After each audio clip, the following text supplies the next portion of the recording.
wafdi ballaaran uu hogaaminayo musharax Siciid Saleebaan Mire oo ka sharaxan xisbiga wadani golaha wakiilada ee gobolka Togdheer ayaa safar ugu kuurgalayo xaaladda nololeed ee dad iyo duunyo ku soo maray deegaanada Wadaamago, Carabalambal, Riiga, Kaartada, Qorlugud iyo Coodanle kuwaas oo ka tirsan gobolada Togdheer, Saraar iyo Buuhoodle. dadweynaha deegaanadan ayaa si weyn u soo dhaweeyay musharax Siciid Saleebaan Mire iyo xubnaha la socda oo ay kamid ahaayeen xubno kamida musharaxiinta golayaasha deegaanka ee Buuhoodle, cuqaasha, waxgaradka, dhalinyarada, haweenka iyo culimada deegaanadan ayaa tilmaamay in musharaxa aanay la simaynin musharaxiinta kale maadaama uu xilliga adag la dareen noqday dadkiisa isla markaana ay soo gaadhay waxqabadkii u horeeyay ee biyaha ugu soo diray deegaanadan. anigoo ku hadlaya afka waftiga uu hogaaminayo musharax Siciid Saleebaan Mire iyo musharaxiinta kale ee la socota anigoo ku hadlaya afkoodii waan uga mahad celinayaa degmada Qorlugud soo dhaweynta fiican iyo sida ay noo soo dhaweysay dhulka ay nagaga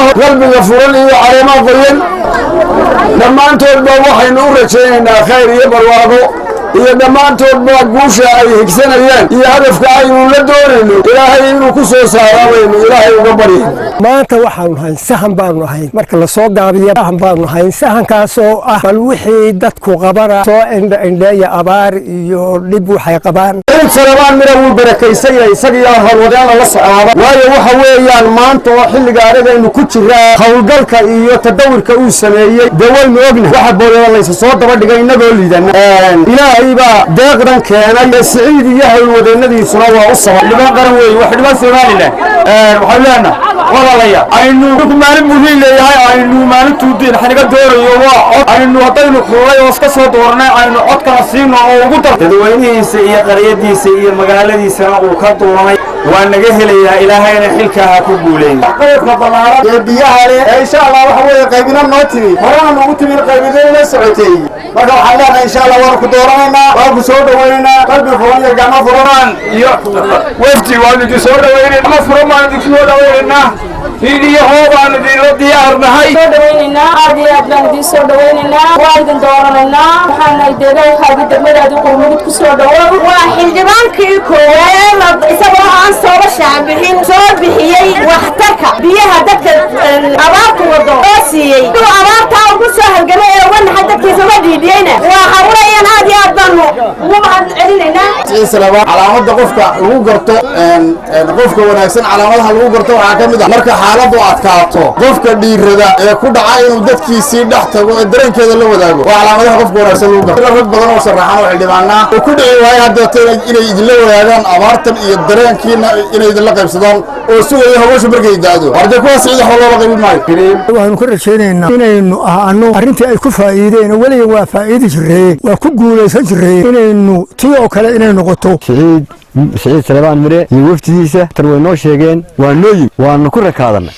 ilaahay weynaa ee waaxidka xildhibaanka ilaa wax la qabanay wax kasta oo uu la soo qaadana ilaahay weynaa waaxidka waa fudud ilaahayna waa fududeynay haddaanu reer kan nahay qabri hulul yaanu ku abtis waxaanu go'aan ku gaadhnay taagtayo inaan waxba ninka kala Siciid Saleebaan Mire waa ku soo dhaweynaa waxaan magacayga iyo magaca deegaanka ku hadlayo si sharaf leh wanaagsan boqolkiiba waa ku soo dhaweynaa ku leeyahay magaaladaadii iyo dadkaagii iyo dalkaagii